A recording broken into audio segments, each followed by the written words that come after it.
Happy Friday, everybody, and welcome into College Football Kickoff Live. I'm Drake Toll from Locked On Big 12. That is Alex Dono of Locked On Canes. Kenton Gibbs is currently about 3 lines away from finishing off his letter to the University of Miami to get Mario Cristobal fired after last week. Dono, I know you've been working in conjunction with him to try to write that. And thank you, everybody, for making this your lunchtime listen every single Friday live from 11 to noon Eastern time, wherever you find your Locked On College podcast on YouTube. Dono, we're geared up for another huge week of college football madness. And speaking of madness, I'll give you a second to address Miami kneeing it out and taking home a huge win against Georgia Tech because I only watched the ESPN highlight. Well, okay. Miami has been a meme, and rightfully so, for the past 6 days. I'm not on board with that being a fireable offense. It's all going to depend on where things go from here. But I will say that was arguably the worst coaching blunder I've ever seen from any Miami head coach in my, almost 38 year. I mean, I'm 39 years old, however many 35 years I've been watching the program. Haven't seen anything like that. Was completely avoidable.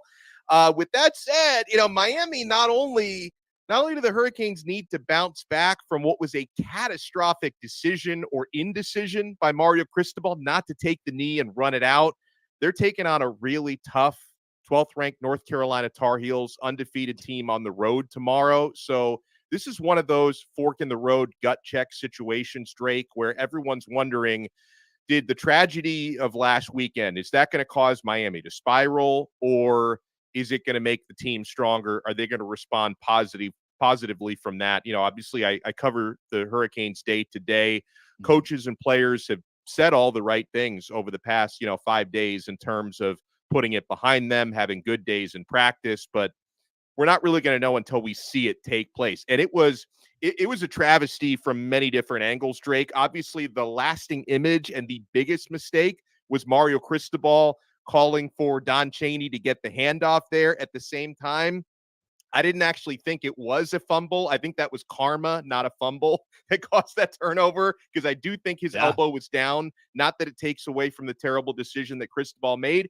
Not to mention your defense, who had been playing lights out all game, still had to collapse on those final 3 plays and allow Georgia Tech to score a game-winning touchdown with 30 seconds left, which was almost unthinkable with how good Miami's defense had played to that point. Not to mention, the reason why the game was that close to begin with was because Miami's offense didn't really show up in that game. They were favored to win that game by 19.5, 20 points. It shouldn't have even been that close. Donald, I can tell you're very, very passionate on this topic, as you should be. And that was the wildest moment of last week. Now, this week, you get top 25 matchups like UCLA, Oregon State, Miami, North Carolina, USC, and Notre Dame. And Oregon, Washington. When you look at the madness beginning already, you had West Virginia knock off Houston with 12 seconds to go on a 50-yard touchdown, just for Houston to score a 50-yard Hail Mary. And that's how we started our week. But at the top of this whole thing, Georgia sits with so many question marks. They tried to answer this past week with a massive win against Kentucky. But then there's still like a Penn State, Michigan, Ohio State making a case to be at the top of college football. One of our producers was just, looking around the college channel, scroll across Locked On Big Ten and Craig Sheeman, and heard some pretty interesting stuff. Should Michigan actually be ranked number 1 instead of Georgia? I think they should be. And frankly, I could make a case for Ohio State and maybe even Penn State should be ranked higher than the Georgia Bulldogs. Yeah, that's right, Bulldog fan. I said it. Yeah, as we welcome Kenton Gibbs back into the fold today, who also is very passionate about coaching decisions.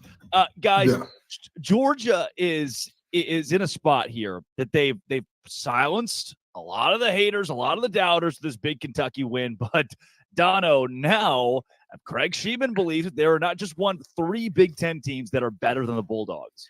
I don't know if I'd go 3, but I can definitely make a case that Michigan should be number 1 and Georgia should not be. Then you could argue, should Georgia be number 2, number 3? But folks, the reason why Georgia's number 1, it's not a mystery. It's based on history. It's based on what they've done for the past couple of years. It's based on the recruiting classes that they put together, based on being 2-time defending national champion winners and being essentially unbeatable for the last couple of seasons. So if you were to actually remove any preseason bias from it, and of course the AP rankings start preseason, if you just strictly look at what's happened on the field this year, I believe the Michigan Wolverines should be the number one team in the country. They're the only team in college football to win all 6 of their games so far by at least 24 points. They've allowed 10 points or fewer in all 6 of the games that they've played so far. That's been the best team in college football. I mean, Georgia is holding on to that spot based on what they did the last couple of years and what they've done off the field heading into this year. Michigan, to me, that's the number one team in America. Yeah, Kenton, where do you fall here? I agree. Michigan is insane. That team is just different right now. It's almost like you have to find a chink in the armor when you're talking about Michigan to say, like, all right, this is where they struggle, or this is where you can exploit them. Because let's be honest, where do you exploit them? Oh, they can't throw the ball deep. Who said that? Who's watched the games that would say that? Oh, they can't run the ball. Yeah, the team that won the Runyon Award a few years ago for the best offensive line as a group. I believe that's the name of the award. I could be wrong. But whatever the name of the award is for the best offensive line, they won that last year. And they bring back a lot of guys and a lot of talent there. This is a team that defensively, we just talked about, have allowed how many points? Less than how many per game? Like, what are we doing here? That team has not been good. They've been dominant. Nobody's been close. Nobody's really had a moment to say Michigan has had their chin tested. And to that extent, I will say this. If Michigan rolls through the entire season like that, I don't see a world in which they shouldn't be the number one team in the nation. I think that this was a good quality win by Georgia over Kentucky. But let's just be honest about Kentucky, right? Like, how good did we really think they were coming into this game? Like, let's just be very honest with ourselves about that. We knew if you stop Ray, that's it. That's all you got. That's, you're not really much outside of that. So I was wrong about Notre Dame being closer to the playoff than Georgia so far. Very wrong about that. I'll admit it. Hey, Bulldog fans, I was wrong. But with that being said, right now, based on the eye test, Michigan looks better than Georgia. I told you, Dono, I've been working on my ventriloquist skills, and I think I'm nailing it over here with Kenton. The Michigan schedule has featured the last 3 weeks Nebraska, Rutgers, and Minnesota. So let's little grain of salt here, but you can only take care of business. When that's what your schedule is, you can only take care of business. And how does 128 to 24 in those 3 games sound? Combined score of 128 to 24. There's not much more business you can take care of than that. Michigan taking the schedule it's been given and winning with it right now. And they won't be tested for another few weeks. They got Penn State coming up in November, the second week of November. Between that, Indiana, Michigan State, Purdue. We're staring down the barrel of a Michigan team that can continue to roll through teams in this same way. And we look up at the end of the season and go, shoot, this could be, if they continue, one of the best college football teams of all time. But there's another team that's flown under the radar to us, at least. We haven't talked a lot about these Pac-12 teams in the playoff conversation. We focus more SEC, Big Ten, but the Oregon Ducks and the Washington Huskies have both been so solid this season, and now they have our game of the week.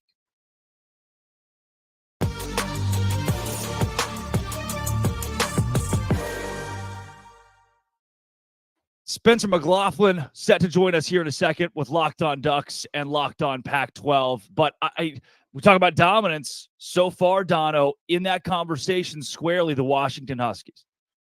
Yeah, Washington's been incredible. Michael Penix Jr. has been, arguably the best quarterback in the country so far. Washington won that game by 3 points last season. This time they're favored by 3 at home. I think Vegas and our friends at FanDuel know what they're doing when they come up with these lines, because I am expecting it to be a close game. With that said, just watching Oregon this season, one of the most complete football teams in the country. I love how physical they are. They defy some of those Pac-12 stereotypes. So I think this is going to be a fantastic game. And guys, you talk about Drake. One of the reasons why maybe, mass audiences don't talk about the Pac-12 so much is that whole Pac-12 after dark thing. A lot of the games end up starting when people are getting ready for bed or getting ready to go out to party. This one is a 3:30 p.m. Eastern time game. So there's no reason why, everyone in America who just cares about watching great college football, because in the history of the matchup between these two teams, I think they played each other more than 100 times. They've never been in both the top 10 at the same time when they played one another. So theoretically, this is the biggest matchup between these two teams, Washington and Oregon, ever. And there's no reason why everyone in the country shouldn't be devoting that 3:30 p.m. time slot Eastern time to watch this one. Ken, question for you, as somebody who played the game at the collegiate level, it feels like to me as an analyst and a fan, we get to about this point and there's a 2-week lull. There's we've had a lot of college football. We're waiting for that Michigan, Penn State, some kind of big rivalry to jolt things back up.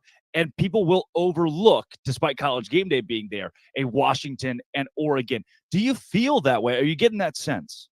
First thing first, I'm a dummy that's being controlled from the top string. So just to let you know, Drake does not have his arm anywhere that it shouldn't be. But now, moving forward from there, very seriously, I absolutely think this game is being overlooked, because this game not only has Pac-12 implications, this game has national championship implications. But let's take it a step further. This game has implications in terms of how these teams are viewed when realignment hits. Both of these teams are going to the Big Ten, right? But there's going to be a certain amount of cachet that one of these teams walks in with. Everybody knows Oregon as the university of 50,000 jersey combinations. Everybody knows Oregon as the team with all of the amenities and all of the facilities and all of the things you can imagine. When you look at Washington, people don't know much. There isn't much to be said. And I'll tell you what, neither one of those teams want to go into the Big Ten with that as their thing. Oregon doesn't want to go into the Big Ten as the team is, you're flashy, you're a flash in the pan, you're Phil Knight's boys, but that's it. Washington doesn't want to go in with, who are the Huskies? Who are these guys?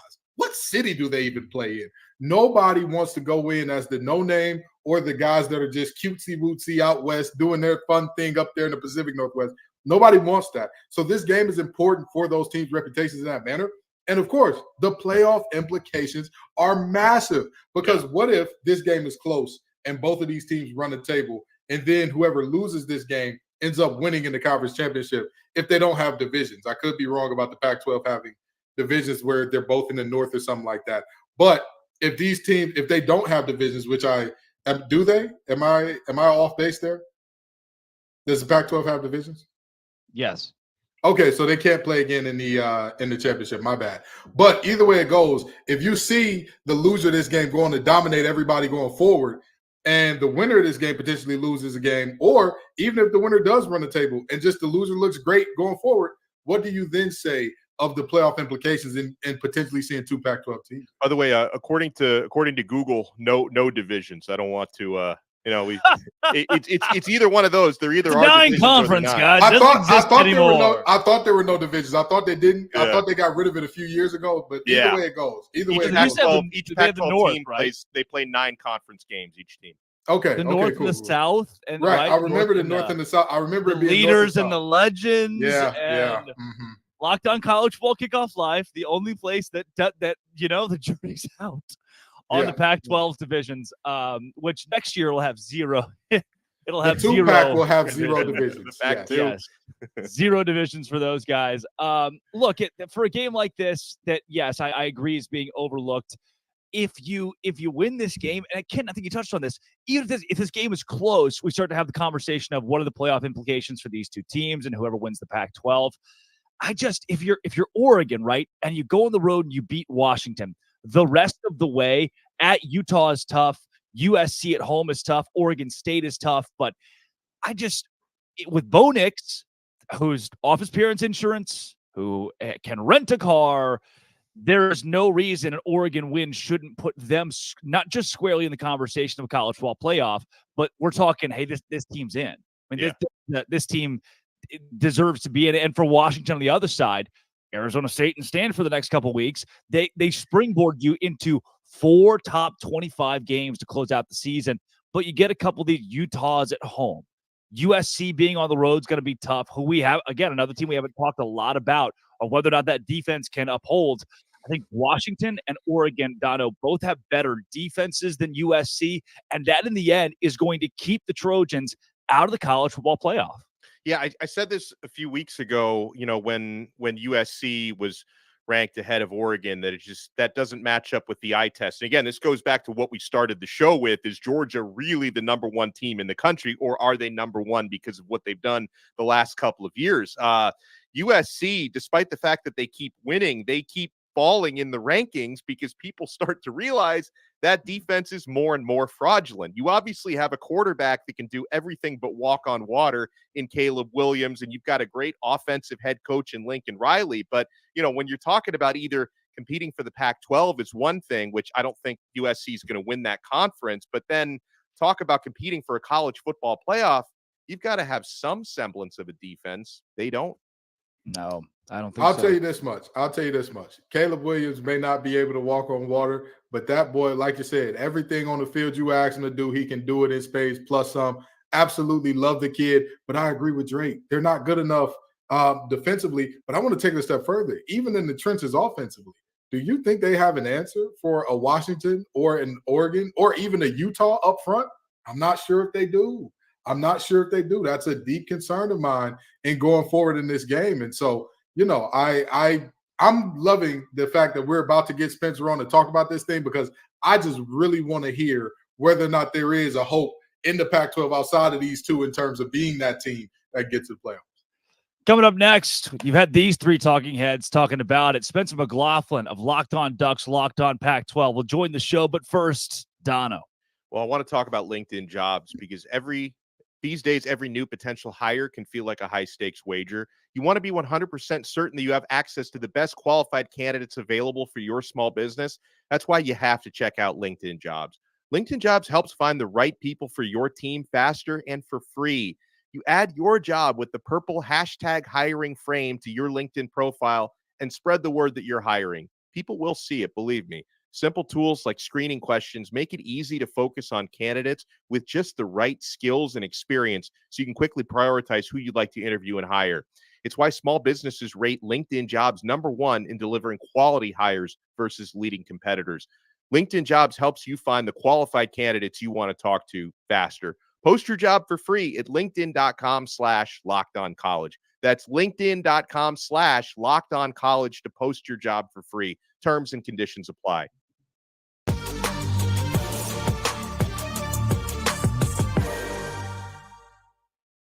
Spencer McLaughlin joining the show from Locked On Ducks and Locked On Pac-12. Spencer, from a holistic standpoint, before we talk just Oregon, this to me feels like this is the last great game of the Pac-12. Every week where you get two top 10 teams matching up in this conference, it's huge for a league that's giving one last middle finger to all of college football. That's one way to put it. I think it's the one last middle finger to Pac-12 fans when you look at the entertainment value this conference is providing for everyone, and that it is just completely dissolving after this season. I mean, you've got 3 top 25 matchups across the Pac-12 this week. You have USC and Notre Dame, which is honestly the 3rd most interesting game in the conference this week, legitimately, because Oregon State and UCLA, the loser is probably in all likelihood out of the Pac-12 championship hunt and therefore the college football playoff as well. And I think UCLA and Oregon State, in the eyes of some, are kind of dark horse candidates to make a run at the CFP if they could go 12-1 and win the Pac-12 and be the first time that either have done so. But their schedules are immensely favorable, and that's why the game is so interesting. But I mean, as it pertains to Oregon and Washington, like it is an outstanding football game, and it is, I think, boosted in the interest department because of the rivalry factor. Because when you look at the implications of the actual game, it's almost identical. Everything about this game, frankly, is identical to Red River last week at the Cotton Bowl. You've got big time rivals who are going to a new conference together after this season. They're big television draws in their conferences.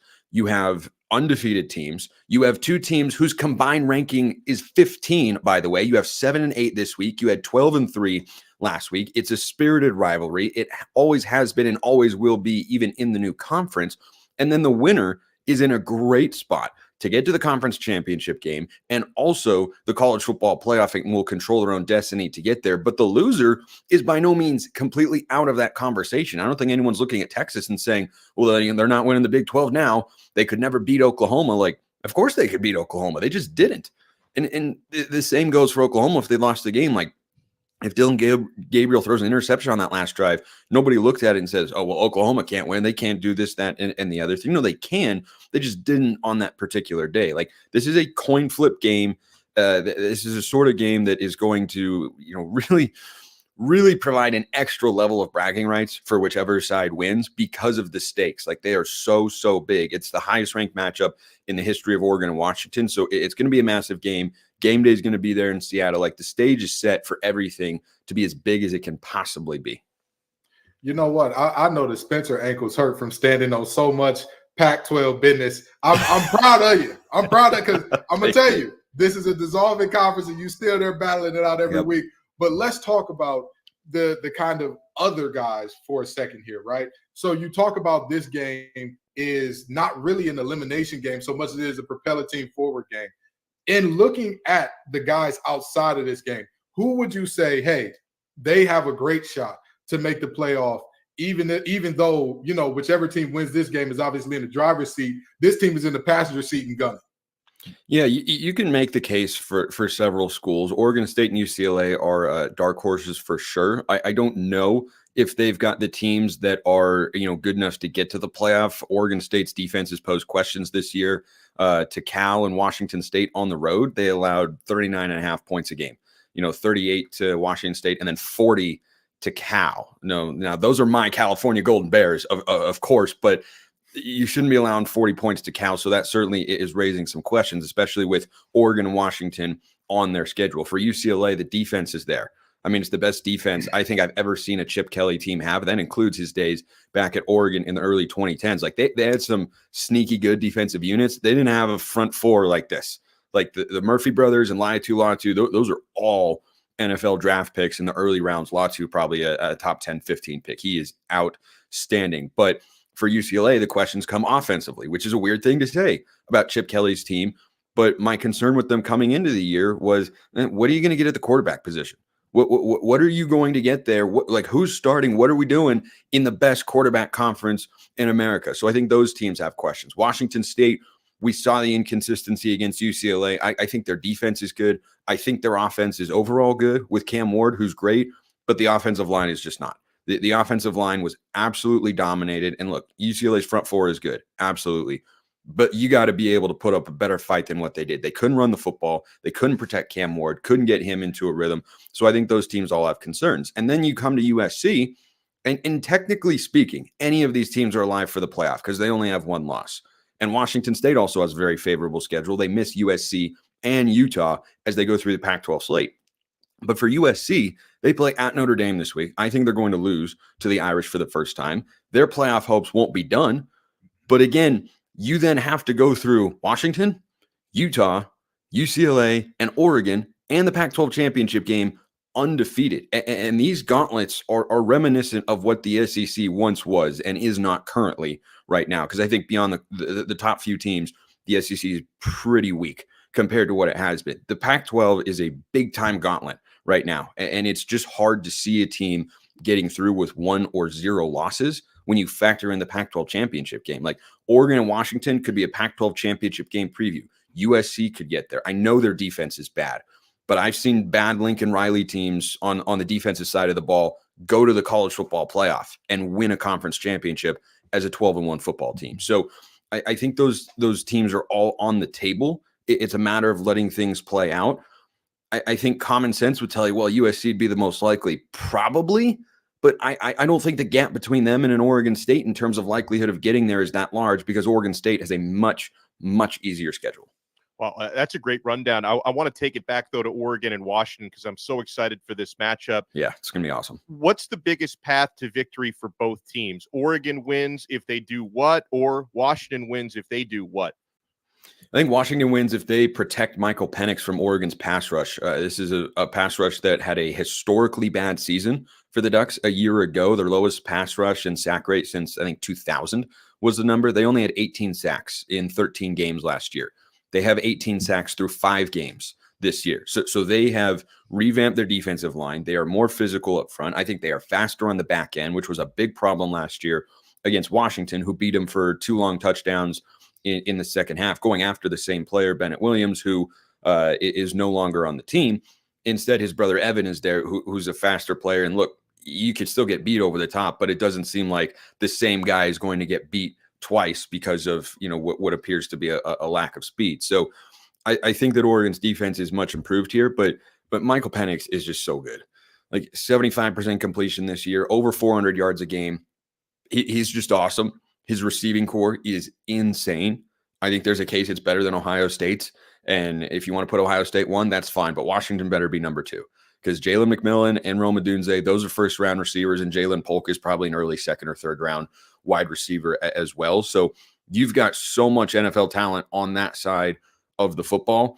If you can't pressure Michael Penix and disrupt him, what Washington loves to do, they can throw the ball at all 3 levels, but really their offense is a deep shot. It's this kind of living embodiment of that meme, F it, Justin Jefferson is down there somewhere, but they do it with a purpose. They do it with a purpose. Like Penix is just going back there, and on the first play from scrimmage against Michigan State, for instance, they're going 45 yards down the field. Like they don't mess around and wait to unlock those deep shots. It's take the deep shots first, second, and third, and then try and come underneath. But those plays have to have time to develop, and that's where Oregon struggled a year ago. They did not sack Michael Penix at Autzen Stadium. He went for over 400 yards passing in a place that is usually a pretty tough one to win, and Washington pulled it out to their credit. So I think Washington wins if they protect Michael Penix. I think Oregon wins if they're able to continue to have success running the football the way they did a year ago in this game. They went for over 300 rushing yards and still found a way to lose, which I'm still upset about. But you know what? Hopefully I get over it pretty quickly come Saturday afternoon. But I think if Oregon protects the football and gets off to a good start, they'll win the game, because this is a Husky crowd that is going to be absolutely positively on fire. Everybody is so well aware of what the stakes are, the rivalry, the history, the implications for the CFP and the Pac-12. It's all there. It's all on the line. And the only thing I think a crowd loves more than a touchdown is a turnover. And if you let them get into it early, and if you give them big momentum swings with turnovers, and Washington's defense has forced more than a few this year, I think that puts the Ducks at a serious disadvantage. They've got to be able to start strong and protect the football, and they've protected the football very well this year. In their 2 road games, they've gone off to sluggish starts, and that's what has me concerned for the Ducks. Spencer McLaughlin, Locked On Pac-12 and Locked On Ducks. By the way, the Pac-12 has no divisions. Just wanted to tell you. That's Didn't correct. know if you were positive about that, but we are all very sure here. Pac-12 does not have divisions. It sounds like I missed something. You did not. Nothing. Nothing. You missed nothing at all. Nothing. Spencer, thanks so much for joining Locked On College Football Kickoff Live. Yeah, you're welcome.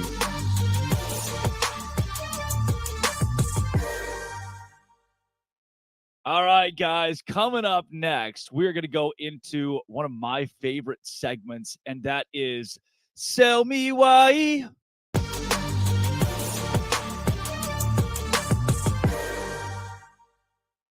Guys, the Auburn Tigers, 3-2 this season, but they are 0-2 in the SEC. They can't seem to win a game there. And this week they face LSU, who's 4-2. They're 3-1 in conference, 22nd in the country. Auburn's on the road.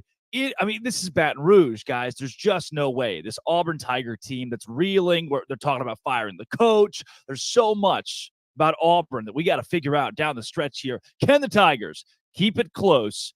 Zach Blackerby, our Locked On Auburn host, is here to sell us why. The Auburn Tigers can absolutely cover this 11.5-point spread on the road against LSU. I'm Zach Blackerby, host of Locked On Auburn. LSU's offense is getting a ton of attention, and rightfully so. Jaden Daniels, I think, should be the front runner for the Heisman right now. But LSU's defense is really bad, and everybody's looking over this one stat. LSU is the second worst team in the SEC when it comes to allowing opponents' average yards per drive. It's over 6 plays per drive that they're allowing over the course of the season. How is Auburn going to win this game, or how is Auburn going to cover this 11.5 points? They keep LSU's offense off the field. Auburn has one of the best rushing offenses in the SEC. They ran the ball very well against Georgia the last time they took the field. Long drives for the Tigers. I'm not saying they win, but that 11.5-point spread, it's looking pretty good. Yeah, Kenton, 11.5 is a lot, but it's a night game, LSU at home. I think you're a maniac if you touch this game. Here's the deal, right? Auburn can run the ball. LSU has struggled defensively, and of course, Brian Kelly is going to blame it on inexperience, which is going to lead to a lot of finger pointing in the locker room. No, it's your fault. It's your fault. It's your fault. Auburn has not done anything this season to make me think like, hey, this is a scary team. This is a team that can challenge. This is a team that can push. With that in mind, if Jaden Daniels has his way and the defense comes up with an opportunistic stop here and there, I believe that they firmly cover this 11. We call this sell me why.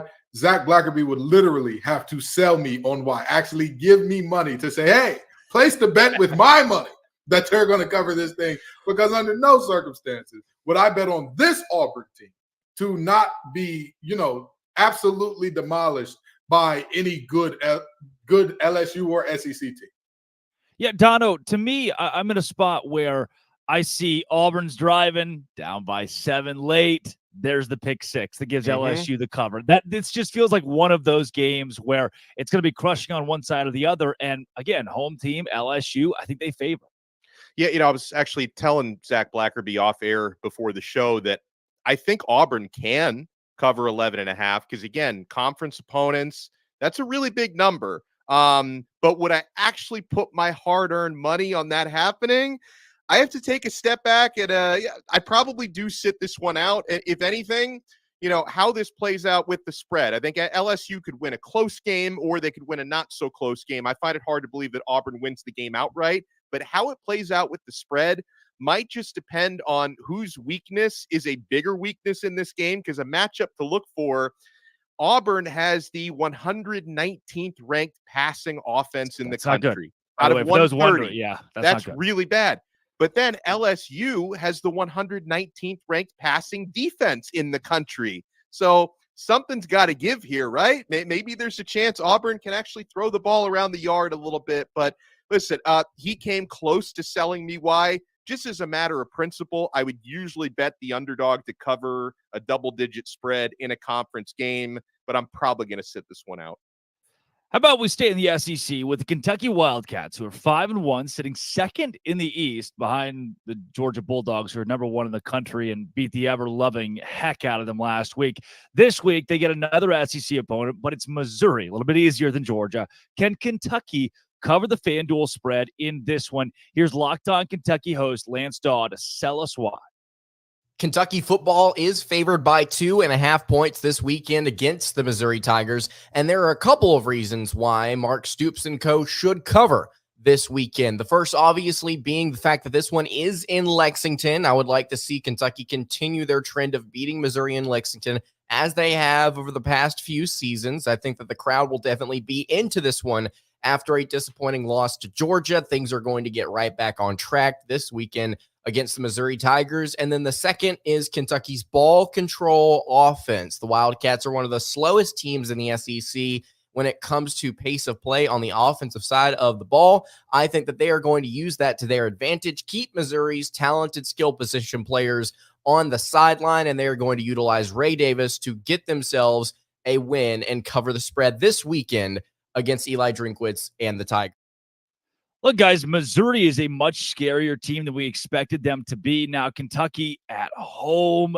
This is a night game, but nobody's ever warned you about Lexington at night. Kenton, though, I don't know. I don't know. I mean, Missouri, as much as I've wanted to doubt them this year, they've ended up being pretty good. I know y'all know what I'm going to say. This is a Eli Drinkwitz stand account. You understand me? You love Eli. We are you love riding Drink. I am riding with the drink everywhere, okay? Me and Coach Drink, we locked in. We on one accord in this thing, all right? I'll tell you what. In the words of T-Pain, I'm going to buy you a drink and then sell you why. Because I've got the Missouri Tigers getting it done by at least 3 in this game. Because, I mean, don't get me wrong. The demoralizing effect of that last game on Kentucky, 1 loss turns into 2.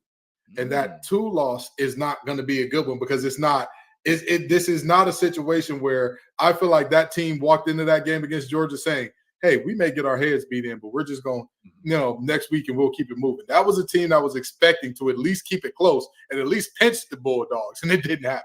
It just did not happen whatsoever. So with that being said, I think that this is a game where, again, Missouri, you talk about ball control and all that. They've got one of the best rushers in the league. What are we doing here? Like they can control the ball just as well, and they've got a defense that at times they do look shaky, but they got guys like Johnny Walker and company that come along at just the right moment, make just the right play when you need it.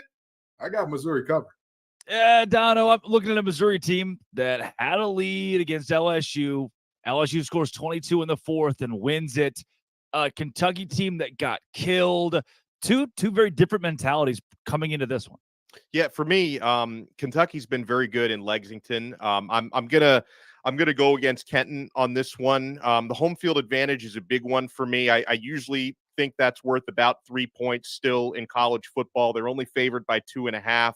I see Kentucky winning a close game. Plus, I know I say this, guys, when it comes to betting, I try to take my emotion out of it, but the one emotion I have trouble taking out of it is pettiness. Because I was counting on Mizzou to cover against LSU last week, and they were able to find the most annoying way possible not to do that, giving up 22 points in the fourth quarter. So I'm just, if it were in Missouri, I'd probably go the other way, but Kentucky's been good at home. I'm going to go Kentucky and Lexington to cover -2.5, win the game by 3 points. Yeah, I think that Missouri's got the edge at quarterback by such a dramatic amount that gives the Tigers a really good shot to win this week. And Schrader's certainly good enough at running back that he can pull this team to a victory. I'm gonna go with the upset. I like Missouri to walk. I'm with you, Ken. I like Missouri to walk into Lexington and get the win. Now, the 19th ranked Tennessee Volunteers, they enter the week at 4-1. Their one loss came at the hands of the Florida Gators.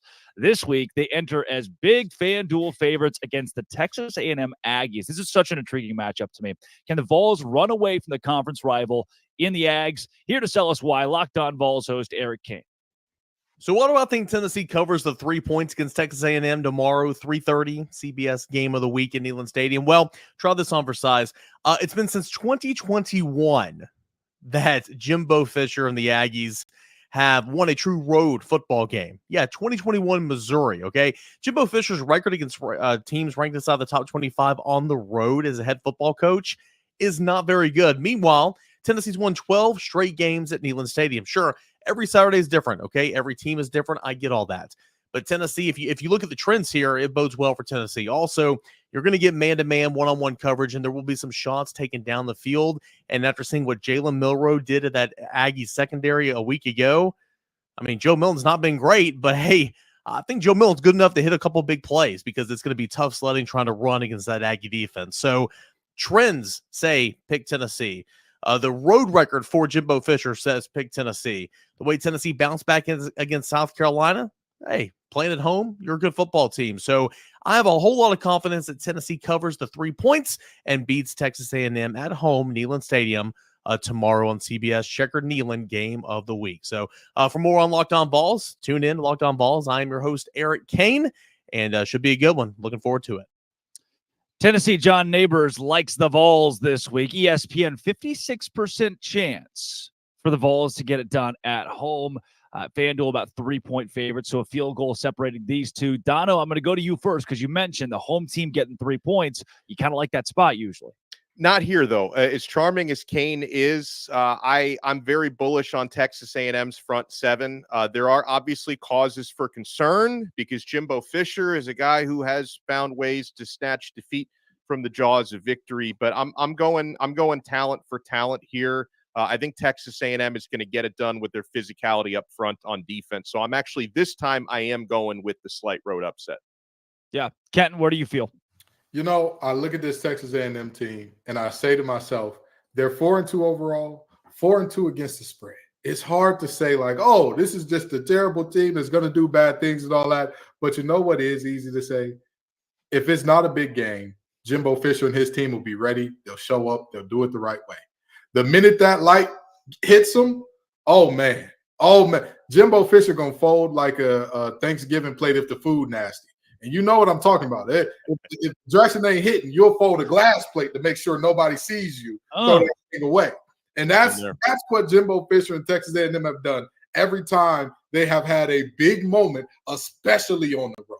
So with that being said, the Aggies are mincemeat, deer meat, veal, whatever you want to say. It's good eating for Bazooka Joe. and the Volunteers in this one. Guys, I need to get to my bust this week. I need to get to my boom or my bust. I'll give us each one boom or one bust. That's what we got time for today. But first, Dono. Well, first, folks, we got to get, there are no busts on FanDuel, only booms here. Snap into action this NFL season with FanDuel. It's America's #1 sports book because right now, new customers get $200 in bonus bets guaranteed when you place a $5 bet. That's $200 in bonus bets, win or lose. If you've been thinking about joining FanDuel, there's no better time than right now to get in on the action. The app is so easy to use. There's a wide range of betting options, including spreads, player props, over-unders, and so much more. So visit FanDuel.com/lockedon and kick off the NFL season. FanDuel, official partner of the NFL.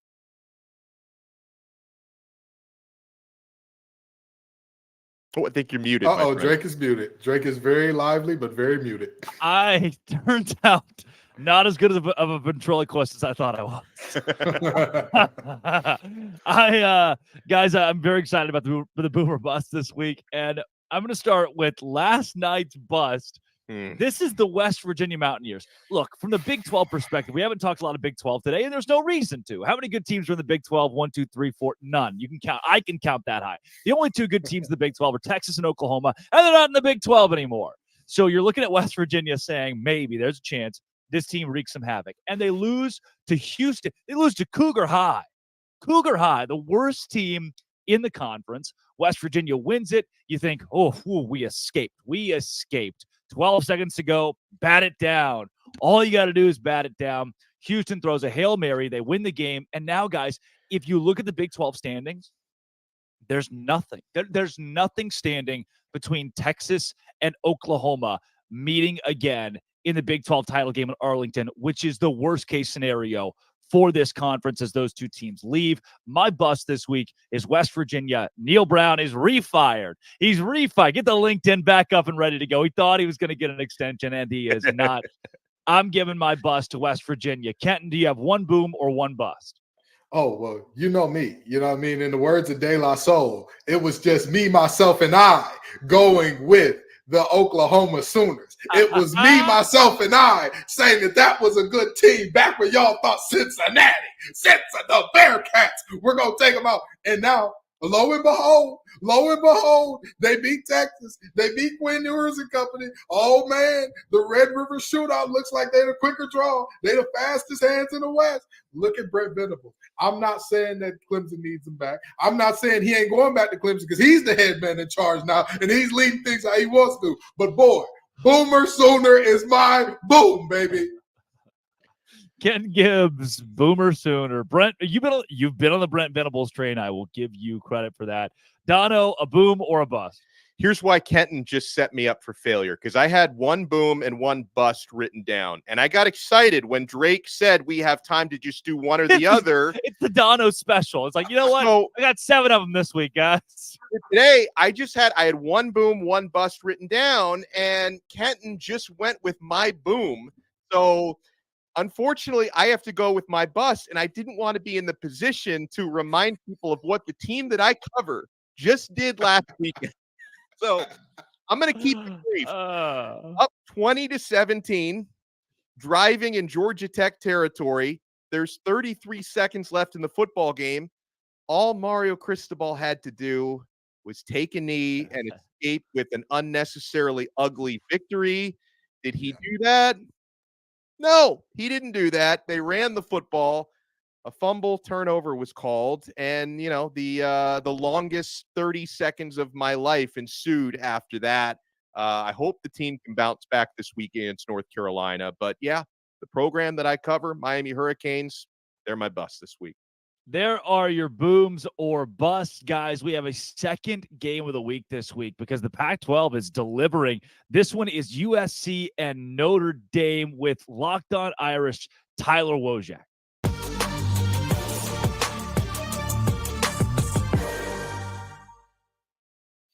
Tyler Wojak, Locked On Irish. You've got USC on the docket this week for a Notre Dame team that's really good, but the strength of schedule has certainly been there. How do you bounce back against a USC defense that many people think is fraudulent?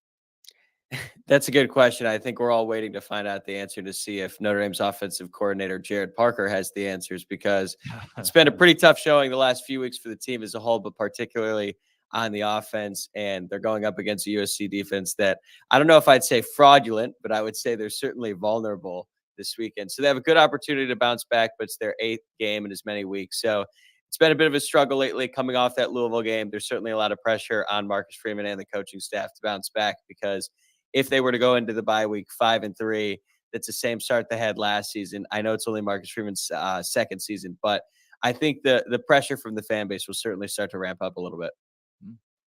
You know, Woj, y'all broke my heart. Y'all broke my heart because I came into the season. My hot take for the season was that Notre Dame was going to be closer to the playoff than Georgia. And lo and behold, that playoff is near and dear. It's a distant memory at this point. But with that being said, do you think, or let me ask you this rather, what is the ceiling of this team now that it seems that the playoff is all but a foregone conclusion that's not happening? I mean, I want to say 10-2, but I also don't think that Notre Dame is going to beat USC this weekend. So probably 9-3, I would say. I think at this point, just the way things have been going, I think they'll probably end up losing to USC on Saturday, potentially by double digits. And then after that, it's just going to be a matter of piecing things together during the last 4 games. Fortunately for them, the strength of schedule does ease up a little bit after this bye week. They even have another bye week in between some games. They have Pitt, Wake Forest, Stanford, and going on the road to Clemson. And going on the road to Clemson, even though Clemson isn't what they used to be, that's still a tough game. So I think realistically, 9-3 is probably the best case scenario, which is unfortunate. It's certainly not what I was hoping for going into the season. But I guess if there's one positive spin on it, they would reach their over on season win total. So it's not a fun place to be right now. I'll tell you that. Now, I actually, I'm on the other end of it. I think Notre Dame can pull it off this week. A lot of that has to do with my opinions on USC's defense, but I'm interested for you to hear you say you think USC gets it done maybe by a couple touchdowns. So what do you think are the matchups that are going to decide this game? Well, I don't have much faith in Notre Dame's offense and their ability to keep up with Caleb Williams in particular. And I understand that USC's defense is certainly gettable, but the one thing that they're good at is getting pressure on the quarterback. They've been effective at that all year. That's Alex Grinch's style. He likes to create negatives, create havoc plays, and then force turnovers. And I don't know what happened to Notre Dame's offensive line unit, but it is practically fallen off a cliff in these last few games against Louisville. They started mixing combinations on the line. I think they ended up playing 4 different units, or 4 different combinations, I should say, throughout that game. So they're trying to figure things out, especially on the interior between the guards and the center. Hell, even Joe Alt had a rough game against Louisville last week. So even though I think Notre Dame is going to be able to score some points, I think that USC's defense is going to create enough pressure on Sam Hartman, make things difficult for him, that Notre Dame will be able to score, but they won't be able to score at will, much like Caleb Williams has done in practically every single game throughout his college career. Tyler Wojak, who hurt you? Notre Dame football, man. Yeah. I'm sorry. I don't even mean to be like, I don't even think I'm being like negative to Nancy. I just look at it and I'm like, this is tough. And I try to be realistic. And if I'm going to come on, I'll give an honest opinion. But yeah, I will say vibes are not particularly high among the Notre Dame fan base right now. It is weird, especially going into a game like this against USC, where the energy and excitement is not really there. Now, I can tell you going into that Ohio State game, much different vibe. And just the way that game ended, it was a great win against Duke, but that very easily could have been a loss. So it almost feels like Notre Dame has lost 3 straight games. So, yeah, I'm not necessarily oozing confidence, but, hey, I have been wrong many times before in my life. I am hoping that I'm wrong again after Saturday. Admirably objective. Tyler Wojak, thanks for joining Locked On College Football Kickoff Live. Appreciate it, man. Thanks for having me.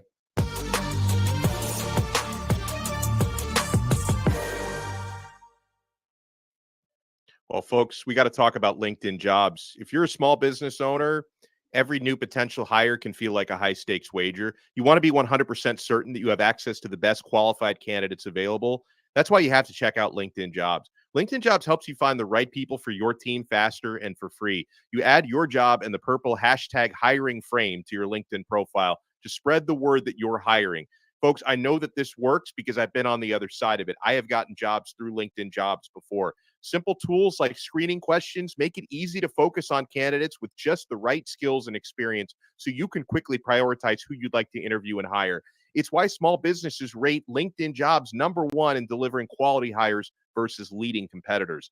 LinkedIn Jobs helps you find the qualified candidates you want to talk to faster. So post your job for free at linkedin.com/lockedoncollege. That's linkedin.com/lockedoncollege to post your job for free. Terms and conditions apply.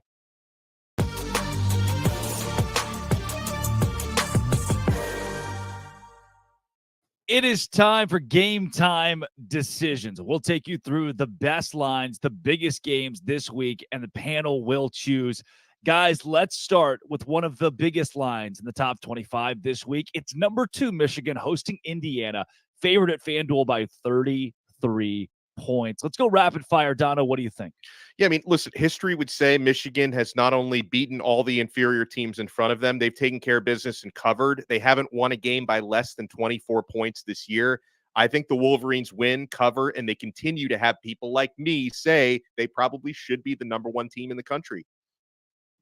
I say they dominate, but 33 is crazy. That's a little intense. That's counting on Harbaugh not letting up off the gas. And while he does his best to keep this team motivated, at some point in time, like, I think that he's going to realize, hey, we're good here, and kind of call off the dogs a bit.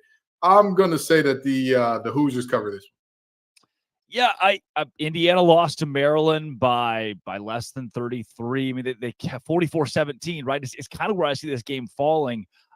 Even a 49-17 still isn't a 33-point cover. I lean Indiana here, but it's a game that I'll probably stay away from. Let's jump into a couple of the big lines here. Alabama hosts Arkansas this week. 2-4 in SEC play for the Razorbacks, but at FanDuel right now, you can buy this up to 20.5, 21 points. That's 3 touchdowns, Dono. Oh, man. I guess we're starting to see more signs of Alabama's offense coming together, but to me, I'm going to say they don't cover. I'm going to say they win comfortably, just not by that many. So I'm having a hard time with this one. I'm going to say no. I'm going to say they win, but don't cover. Yeah, KJ Jefferson in this game, Kenton Gibbs, is a 3-touchdown dog. Free Jefferson till it's backwards. They got my boy locked up down there in Razorback country. With that being said, I agree with Dono. I just don't see him. 21 is a little aggressive. Yeah. And as Aubrey once said, 21, can you do something for me? No, not in this game. 21 will not do something funky for Alabama. I think, again, Alabama wins. They control this game, but this feels like a game where they're up by 20, and you know that you're not going to cover. And Arkansas is driving and whatnot, and they just end the game with like, oh, we threw a Hail Mary that didn't work, and that's going to be the end of it. As you're scrolling through your television and you scroll past Superman and Lois, you see that up next on the CW is Louisville and Pittsburgh. Now, this one's a rat line. It's so embarrassing. Louisville only favored by 7.5, despite being 6-0 at 1-4 Pitt. Kenton, you're locked on ACC. What am I missing here? Louisville is going to whoop the wheels off those boys. I don't know where this came from. There are times where I know that Vegas does this at a high level, that the house always wins, all that good stuff. But there's some times where I look up and I'm like, is Vegas trying to give us away money? Is this how they keep people hooked by bets like this? This is the one. There is no way under God's green earth that Pitt, with a defense that is shown to be a little bit shaky even without playing a ton of snaps, an offense that could not score in a brothel with $1 million per player, and a situation in terms of just team cohesion overall where Phil Jakovic is always looking for somebody new to blame, so much so you had to bench him, and you only got Louisville winning by 7. Yeah, best of luck to you. Best of luck. I am completely bamboozled by this number. If this was last year's Pitt Panthers, I could say, okay, I get it. That team is hot garbage so far this year. Like this is not your debt. Like Pitt is usually always pretty good to decent, but man, they got boat raced 41-24 at home against UNC. They somehow lost to Virginia Tech 38-21. Pittsburgh is going to get steamrolled. Now, I had my doubts about Louisville up until a couple of weeks ago, just knowing, hey, this is a team that can hang around because their schedule is really easy. But they proved something to me against Notre Dame. I am taking Louisville very seriously now. I hope Pittsburgh is as well. And I hope anyone thinking of betting Pitt +7 understands what you're getting into, because they're not going to cover. Rat line, guys. Rat line. That's the reason I bet West Virginia -3 was free money. It's never free money. The over-under in that game being 44.5 too is very interesting. I'll have my eyes on that. I'm going to go Louisville -7.5 as well, because that's a smart pick. Kansas, Oklahoma State. This one in Stillwater. KU favored by 3. Let's go quick, Kenton. The mullet's done. Kansas covers. They get it done. That's you know, he's going to be in Stillwater forever. The thrill is gone. Yeah, Alex. Kansas by a touchdown. Yeah, I'm with Kenton on this one. The Oklahoma State starting quarterback Alan Bowman has 2 touchdown passes all year. Kansas gets it done in Stillwater. It's not your grandma's Kansas team. Some other close lines this week. How about Miami and North Carolina? Donna, we go to your territory here. The Canes travel to Chapel Hill. Yeah, it's a tough one. I will note that 3 of the last 4 meetings between these teams have been decided by 3 points. So that line being 3.5 is an interesting one to me. I do think Miami is going to have a positive response from what happened last week, because all the indications tell me they will. I think Miami has some advantages at the line of scrimmage. Their offensive line has only surrendered 5 sacks all year. North Carolina has only produced 4 sacks in their last 4 games. I think Miami can cover. I think if the number was 3, I might look differently, or at a push. I think 3.5 gives me the green light to say Miami. Kenton. Let me tell you something. Mario Cristobal got married to his wonderful wife, Jessica, in 2006. He ain't took a knee since. Congratulations. He may not need it in this game. He may not need it in this game. I think that there are many problems with that North Carolina team, that they just haven't played a team that was good enough to expose those problems yet. Miami is going to be pissed off, and Mario is going to be coaching for his life, or else he's going to join LinkedIn Billy on the line of coaches that 1 loss turned into 2, and 2 turned into 3, 3 turned into 4, and then the unemployment line is for he. That's what is up against Mario right now, and I think that team is going to rally together and find a way. I'm worried the team is not very happy with Mario Cristobal. And, of course, North Carolina, Drake May, very happy with Mac Brown, who has a huge, with Taz Walker being back, a huge momentum boost. North Carolina covers 3 in this game. Drake May knees it out to close it out. Last couple here, guys. UCLA, Oregon State. Oregon State favored by 3.5 at home in a massive Pac-12 game, Kenton. I love DJU, man. I'm so happy to see him successful in doing this thing, because I knew he was not the problem at Clemson. With that being said, I love to go against Dante Moore as well. I get to do double love here. Give me Oregon State. Oregon State's going to cover this thing. Dono, do you got the Beavs? Yeah, I'm with you 1,000%, because listen, Dante Moore, despite Kenton's propaganda, he's eventually going to be a truly great quarterback, but he's a true freshman. I give the big advantage to DJ Uyunglele and Oregon State. I think they cover. All right, last 2. NC State, Kenton, this one's for you. Travels to Duke. Duke only favored by 3. Well, no Riley Leonard is going to be a problem for that team. That offense is predicated on Riley Leonard being a beast, and NC State's defense, they figured it out. Don't let the 41 points last week distract you. Coach Dorn, for whatever reason, decided to do a bunch of squib kicks, which is neither here nor there. I think he'll make a much better decision in Durham. With that being said, MJ Morris, prime time TV. You talk about young quarterbacks that are good. NC State played 5 games without 5 games, against one of which was against Virginia Military Institute. And do you know when they scored their season high of points? Against a Marshall team on a 9-game winning streak with MJ Morris. Yeah. Folks, NC State is going to cover this thing, and I'll take them out right on the money line. Come on now. Come on with it. Duke by 3 for me, Dono. I don't know, man. I think Riley Leonard is probably worth as much to his team as most any player in the. I just think he's so important for them. I'm going to go NC State for that reason. Last one, ABC 2:30 College Game Day. Oregon, Washington, in Seattle, Kenton. Bo Nix has seen it all, done it all. He's been in college since Drake Toll was sipping baby bottles. You understand? That man was teething when Bo Nix was at Auburn. That's how long that Bo Nix has been around in this ball game. However, Give me the lucky lefty. Give me Penix. Give me a Dunzy. I think Washington gets this one done. Dono. Yeah, Washington won this game by 3 points on the road last year. I think they win it by more than 3 points at home this year. Penix power. I think Washington's going to win this game probably by 6-7 points. Bow down to Washington. Mighty are the men who wear the purple and the gold.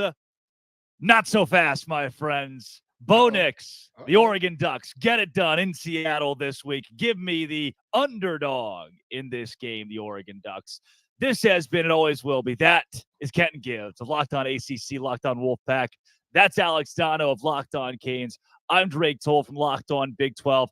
Let's get out of here, boys. This is Locked On College Football Kickoff Live.